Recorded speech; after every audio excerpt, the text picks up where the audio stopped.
So I'm going to install the drive shaft into the swing arm here, which fits a 1983 R80ST, and it's a different style swing arm than the one on the 1983 R100RS because it's just a monoshock.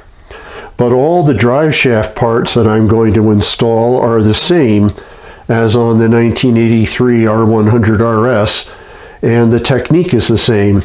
So rather than shoot a whole nother video showing how to do the install, I'm just going to attach that video I've already created for the R100RS to show you all the techniques and the tools required.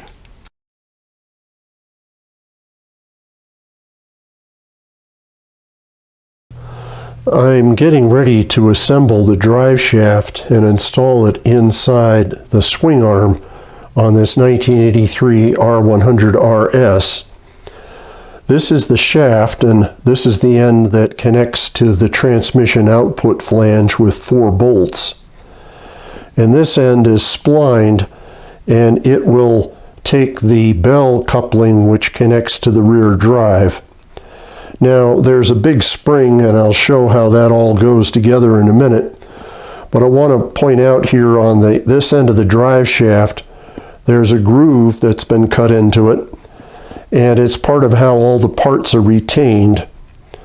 There's a ring that's been machined with a groove on one face and it's flat on the other, and that'll slide down like this. And then there's a snap ring that'll fit in the groove, and the big spring will push this up to lock the snap ring into the groove, therefore holding all the parts together. Now the parts that go on is this spring retaining ring at the bottom, so it slides down like that. And then here's the big spring, and it slides right on top. And then there's a yoke which is splined, and it slides down over the shaft and onto the splines. It's a tight fit. There it goes. So it'll fit right down on the top of the spring. And then this is the yoked end of the bell housing. And you'll notice that the bell housing has no splines. So it just slides over like that. And then the ring will go in and the snap ring will go on, which will retain all of the parts.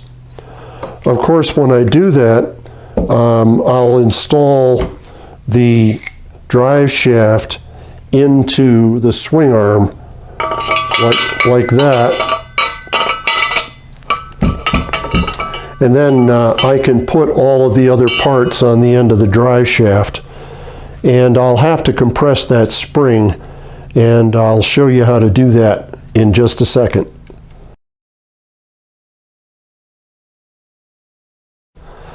This is the CycleWorks tool I have to compress the spring on the drive shaft. It's got a plate with a machined groove that will take the bell coupling, and a second plate that has tapped holes and some all-thread screw rod.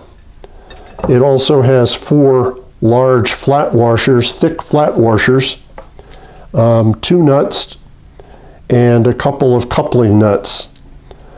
So the way it goes together is you thread the all-thread rod into the threaded base plate, and I like to put it in fairly far so I can put a flat washer and a nut on the end.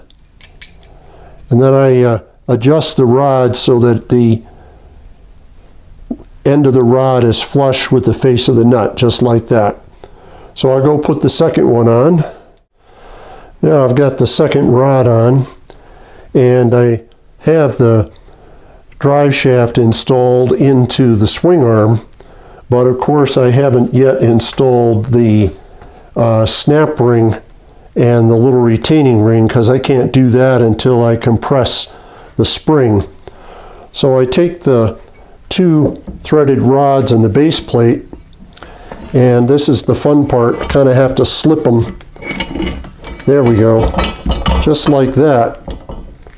Now this is the second plate, which has the groove cut in it that will fit onto the bell housing. So I put it on and just adjust the housing so it's tight onto the cutout. And then I put the two thick flat washers, and then these are the two coupling nuts that they go right on the end here. And then all I have to do is tighten up the coupling nuts, and I can compress the spring. So I want to tighten the spring uniformly, so I'm going to use a box wrench and go 1 full revolution on each of the nuts. That's 1 turn, and 6.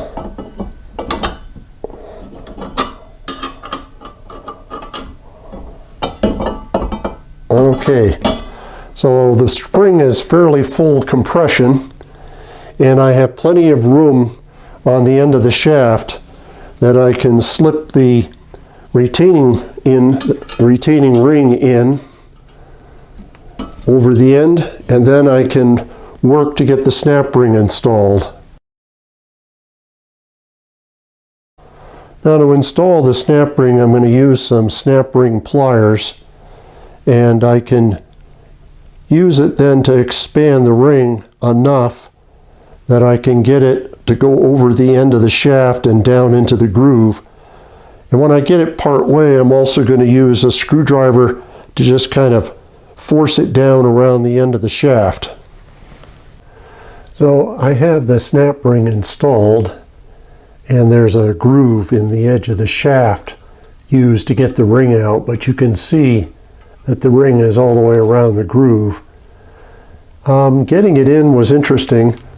What I found worked is if I put the snap ring pliers with the ring on the end all the way down, I could see when I got it expanded enough, then I could take a screwdriver and push the edge of the ring down over the edge of the shaft, and then it snapped on. Only took about 2 tries to get that to go, so it wasn't all that hard. Now that I've verified that the snap ring is in the groove, I can take the pressure off. But as I do it, I want to look inside and watch the snap ring and the backing ring that has the little groove cut in it. I want to make sure that that ring comes up as I take the pressure off and catches the snap ring and secures it. So as I did to put it on, I'm just going to take and drop 1 revolution on each nut so the spring pressure is released uniformly. And as I do it, I'm just going to keep my eye on that retaining ring inside and make sure it comes up uniformly against the snap ring.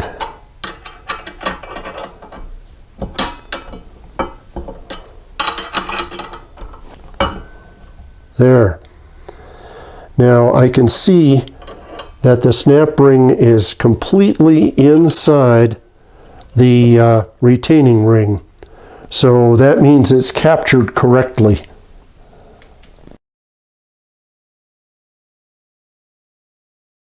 Now when I was loosening the 2 nuts here, that snap ring wouldn't quite go into the groove properly. So I used some needle nose vice grips and went inside and caught the edge of the snap ring so that it was compressed, and then backed these nuts off, and the ring snapped right into the groove. So that's a little trick you may need to try depending on how well your snap ring fits in the groove. So the drive shaft is installed in my newly powder coated swing arm, and this is the end that goes to the rear drive, and then this is the end that connects to the transmission output flange. So All done.